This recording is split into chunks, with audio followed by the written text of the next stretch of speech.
నమస్తే welcome to SV6 news. నేను రాణి. బాహుబలి లాంటి ఎంపీ ఈటెల రాజేందర్పై కాలకేడు లాంటి ఎమ్మెల్యే శ్రీ గణేష్ అనుచిత వ్యాఖ్యలు చేయడం సరికాదని కంటోన్మెంట్ నియోజకవర్గ బీజేపీ నాయకులు పరశురాములు అన్నారు. కంటోన్మెంట్ బోర్డును మున్సిపల్లో విలీనం చేయాలని డిమాండ్ చేస్తూ ఎమ్మెల్యే శ్రీ గణేష్ చేపట్టిన రిలే నిరాహార దీక్ష సందర్భంగా ఎంపీ ఈటెల రాజేందర్ అనుచిత వ్యాఖ్యలు చేశారని ఆరోపించారు. ఈ వ్యాఖ్యలను తీవ్రంగా ఖండిస్తూ బీజేపీ నాయకులు పరశురాములు మీడియా సమావేశం నిర్వహించారు. ఈ సందర్భంగా ఆయన మాట్లాడుతూ ఎంపీ ఈటెల రాజేందర్పై చేసిన వ్యాఖ్యలు ప్రజాస్వామ్య విలువలకు విరుద్ధమని, వ్యక్తిగత దూషణలు రాజకీయ సంస్కృతిని దిగజారుస్తుంది అని విమర్శించారు. ఇలాంటి వ్యాఖ్యలను వెంటనే వెనక్కి తీసుకోవాలని డిమాండ్ చేశారు. ముందుగా సమాజం గురించి మాట్లాడాలంటే ఈరోజు సమాజంలో తప్పులను ఒప్పులను చూపెట్టడము కరువైపోయింది.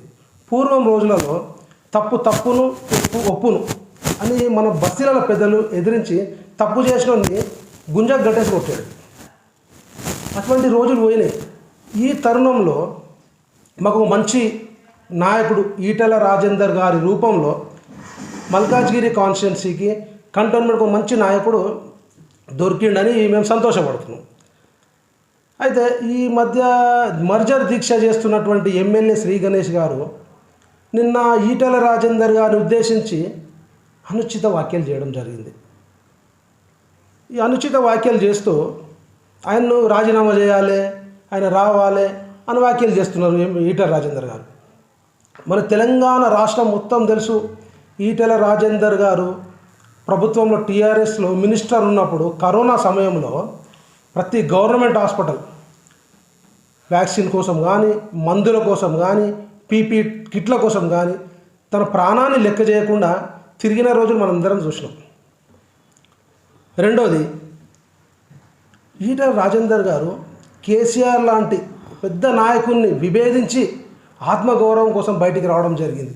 ఈ విషయాలను ఎమ్మెల్యే శ్రీ గణేష్ గారు గుర్తుంచుకొని మాట్లాడాల్సిందిగా ఈ సందర్భంగా మీ ద్వారా తెలియజేస్తున్నాను మిత్రులారా.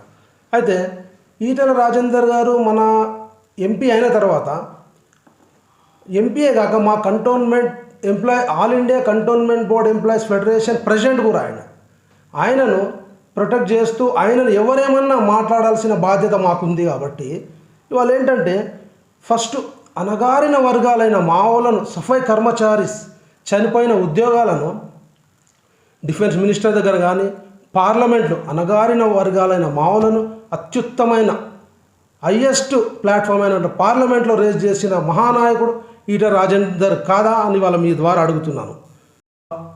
ఇది మర్జరు పోరాటం చేస్తున్నారు, మేము కూడా వెల్కమ్ చేస్తాము. ఈ మర్జరు ఇది దీక్ష దగ్గర అందరిని అవమానించుకుంటూనే చేయడమా?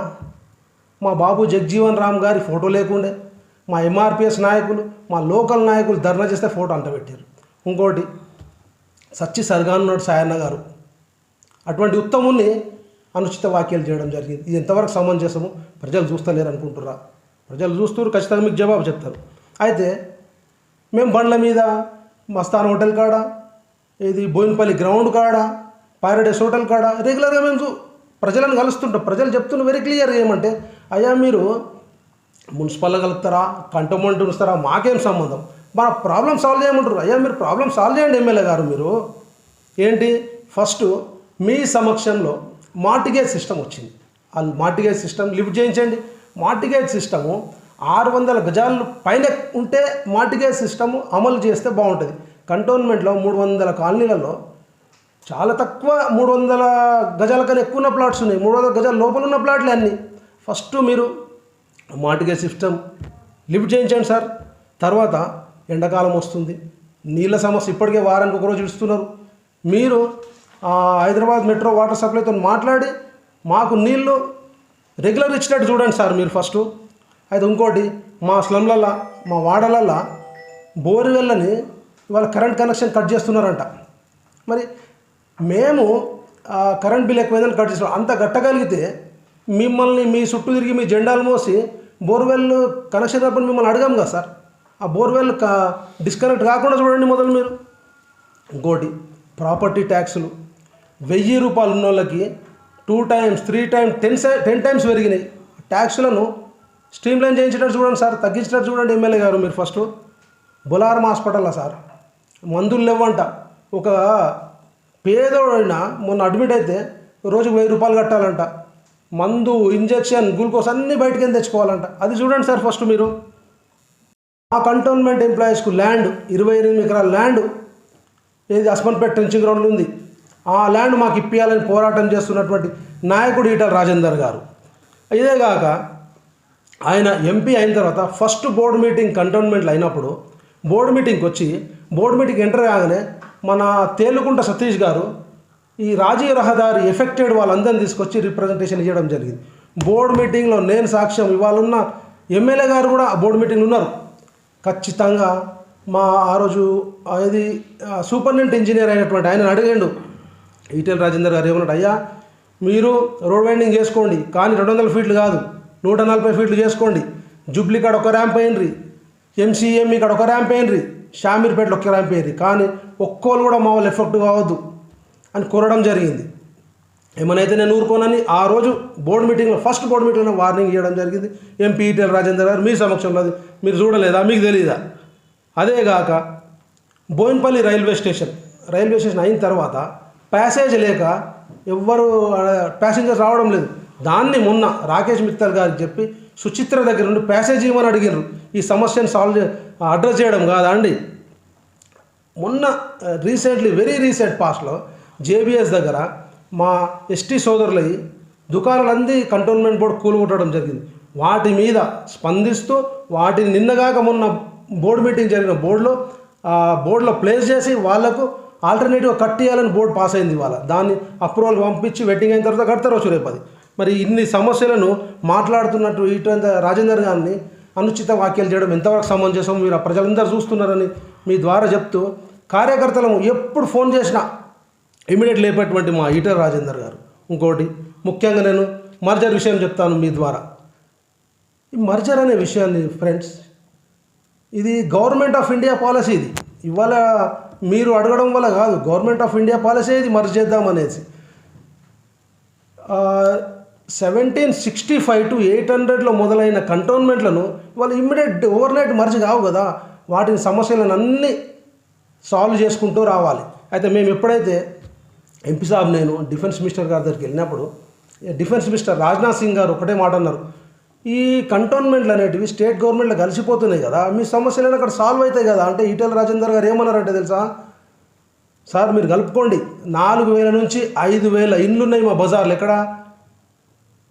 పెన్షన్ లైన్, కడక్పుర, కంసరి బజార్, తాడ్బంద్ బజార్, టిల్లేరి బజార్, 1 బజార్, అటువంటి 16 బజార్లలో ఉన్న ప్రతి రెసిడెంట్కు ఇబ్బంది కలగకుండా మీరు కలుపుకోండి, అది మర్జ్ చేయండి.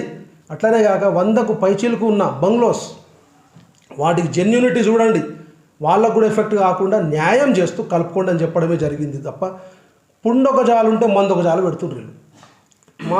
మా ఈటల రాజేందర్ గారు డిఫెన్స్ మినిస్టర్ అక్కడే సాల్వ్ కావాల్సింది మన డిఫెన్స్ మినిస్టర్ గారి సమక్షంలో ఆయనకే చెప్పొచ్చు కలపండి, కానీ ఈ ప్రాబ్లమ్స్ అన్నీ సాల్వ్ చేస్తూ కలపండి అని లెటర్లు ఇవ్వడం జరిగింది. అయితే తిరుగుతాం 2 వీలర్ల మీద, పెద్ద పెద్ద కార్లలో తిరిగాం మేము. 2 వీలర్ల రెగ్యులర్ తిరుగుతాం, నడుములు పోతున్నాయి సార్. ఎప్పుడు నడుములు ఇరిగిపోతే తెలియని పరిస్థితి ఉన్నది. రోడ్లు వేయించండి సార్, ఫస్ట్ మీరు రోడ్లు వేయించిన తర్వాత ఈ విషయాలన్నీ మాట్లాడండి. ఇక ఎక్కువ మీ సమయం తీసుకోకుండా మీ అమూల్యమైన సమయం ఇచ్చారు నాకు. అయితే మనందరం ఒక సినిమా చూసినాం మిత్రులారా, Baahubali, pan India cinema Baahubali cinema చూసినాం మనం. అందులో కాలకేడు వచ్చి అదేమో చెప్తాడు కదా డైలాగు, నిమ్డా అనేది డైలాగ్ చెప్తాడు కదా, అట్లా అర్థం కాని భాషలైనా చెప్పేసి వెళ్ళిపోతే బాహుబలి వస్తాడు చూడు. అట్లా ఇది మల్కాజ్గిరి భారతదేశంలోనే బాహుబలి కాన్స్టిట్యున్సీ లాంటి పెద్ద కాన్స్టిట్యున్సీ. దానికి బాహుబలి లాంటి ఈటల రాజేందర్ గారు ఎంపీ, ఆయన స్టాండింగ్ కమిటీలో దేశం మొత్తం తిరుగుతుండంట. ఆయన రేపో మోపో వస్తాడు, ఆయన మీరు అడిగిన ప్రతి ప్రశ్నకు జవాబు చెప్తాడు, ఆయన ప్రశ్నలకు మీరు జవాబు చెప్పడానికి రెడీ ఉండాలని ఈ సందర్భంగా కోరుకుంటూ, ఫస్ట్ ఏందో సార్ మీరు మా అందరికి ఎమ్మెల్యే మీరే కాబట్టి మా ప్రాబ్లమ్స్ మీతో ఉన్న వాళ్ళు ప్రాబ్లమ్స్ సమస్యలు మీ దృష్టికి తెస్తున్నారో లేదో మాకు తెలియదు, కానీ నేను ఈ చెప్పిన 6 సమస్యలను ఫస్ట్ తీర్చండి అని ఈ సందర్భంగా మీ ద్వారా రిక్వెస్ట్ చేసుకుంటూ, అందరినీ అనుచిత వ్యాఖ్యలు చేయకుండా మీరు పోరాటాన్ని కంటిన్యూ చేయాల్సిందిగా ఈ సందర్భంగా కోరుకుంటూ మీడియా మిత్రులకు ధన్యవాదాలు. Thank you very much. Direct మీరు విలీనంకు మద్దతా వ్యతిరేకమా డైరెక్ట్ సూటిగా చెప్పగలుగుతారా? అయితే ఒకటేంటంటే అన్న, విలీనం గవర్నమెంట్ ఆఫ్ ఇండియా డిసిజన్ తీసుకుంది. అయితే ఇంకోటి ఏంటంటే మీరు అడిగింది కాబట్టి చెప్తున్నా, కాసోల్ కంటోన్మెంట్ 10 ఏళ్ల కిందనే ఆర్డర్ విలీనానికి ఆర్డర్ తీయడం జరిగింది. ఇంతవరకు దాన్ని మర్జ్ చేయలేకపోతున్నారు. ఎందుకంటే టెక్నికల్ ప్రాబ్లమ్స్. ఫస్ట్ ఉద్యోగస్తుల ప్రాబ్లమ్స్, నెక్స్ట్ ల్యాండ్స్ ఏమేమి ఉంటాయి మీకు తెలుసు. A1, A2, B2, B3, B4. మళ్ళీ B3 ల్యాండ్స్ ఇప్పుడు బంగ్లాస్, ఈ B3 మన ఇండ్లు ఉన్నాయి. బట్ వీటిని ఎట్లా కన్వర్ట్ చేయాలి ఆలోచించాల్సింది కదా. అయితే మాడ్యూల్స్ ఆఫ్ మర్జర్లో ఏముందంటే cantonments has to be merged to state governments at free of cost అని ఉంది. ఫ్రీ ఆఫ్ కాస్ట్లో మర్జ్ చేయాలి. మర్జ్ చేసినప్పుడు మీరు చూడండి, మన హైదరాబాద్ నుండి ఔరంగాబాద్ దాకా నిజాం స్టేట్లో మనం ఉండేవాళ్ళం. బంగ్లాస్ కొన్ని రిజిస్టర్ అయిపోయి ఉన్నాయి. అయితే ఫర్ ఎగ్జాంపుల్ ఎవరో ఒకైనా బంగ్లా ఉన్నాడు అనుకుందాం. సెంట్రల్ గవర్నమెంట్ ఇవాళ కేంద్ర ప్రభుత్వం రాష్ట్ర ప్రభుత్వానికి ఇచ్చే క్రమంలో మొత్తం ల్యాండ్స్ ఫ్రీగా ఇచ్చేయాలి. ఈయన రేపు ఒక డాక్యుమెంట్ పట్టుకొస్తాడు, నా దగ్గర 3 ఎకరాల డాక్యుమెంట్ ఉంది, నువ్వెవరు ఇవన్నీ నువ్వెవరు తీసుకొని కంటే జవాబు ఎవరు చెప్పాలి. ఇవన్నీ సమస్యలు, టెక్నికల్ సమస్యలు ఉన్నాయి. కాబట్టి వీటిని అన్ని దృష్టిలో పెట్టుకొని గవర్నమెంట్ ఆఫ్ ఇండియా చేయడానికే రెడీ ఉందన్న. కానీ అవుతుంది ఏదో ఒక రోజు. మీరు అడిగినరని చేయరు, మీరు అడగలేదని మానరు. ఖచ్చితంగా మీరు అడిగినా అడగకపోయినా మర్జర్ అవుతుంది, కానీ లెంత్ అవుతుంది ఖచ్చితంగా. నిధుల్ని నేరుగా తీసుకొచ్చి ఖర్చు పెట్టాలంటే ఇక్కడ బ్రిటిష్ కాలం నాటి యాక్టులు అడ్డం వస్తున్నాయి, నేను ప్రజా సమస్యలు పరిష్కరించలేకపోతున్నా, అన్నిటికీ మూలం ఒకటే విలీనమే కారణం, దానికోసం పోరాడుతున్నా అంటున్నాను. అది ఇక ఆయనకు తెలుస్తారు. కానీ ఒకటి నేను ఒక ఎగ్జాంపుల్ చెప్తాను మీకు. మరి టైం ఉందా? 1793 municipal administration act was implemented in those days in 3 principal స్టేట్లలో. ఇక్కడ బాంబే, కలకత్తా, మద్రాస్ 3 ప్రిన్సిపల్ స్టేట్లో 1793 మున్సిపల్ అడ్మినిస్ట్రేషన్ యాక్ట్ అమెండ్ చేయడం జరిగింది. అదాన్ని 1850 మున్సిపల్ యాక్ట్ మీరు చూసుకోండి. 1850 municipal act was implemented across the country. దేశం మొత్తం ఇంప్లిమెంట్ చేసిండ్రు టు కలెక్ట్ ఇండైరెక్ట్ ట్యాక్సేషన్. అంటే అప్పుడే మున్సిపల్ యాక్టు ఇండైరెక్ట్ ట్యాక్సేషన్స్ వసూలు చేసి కంటోన్మెంట్లో ఖర్చు పెట్టాలని 1815 డిసైడ్ అయింది. దాన్ని వాళ్ళు ఖర్చు పెట్టొద్దనంటే ఎంతవరకు కరెక్టు అని ఇక సార్కు, ఎమ్మెల్యే గారికి కూడా తెలుసు. సరే, ఇది వాస్తవాలు, బుక్ రూల్స్ మేము చదివినవి మీకు మీ ద్వారా తెలియజేస్తాం.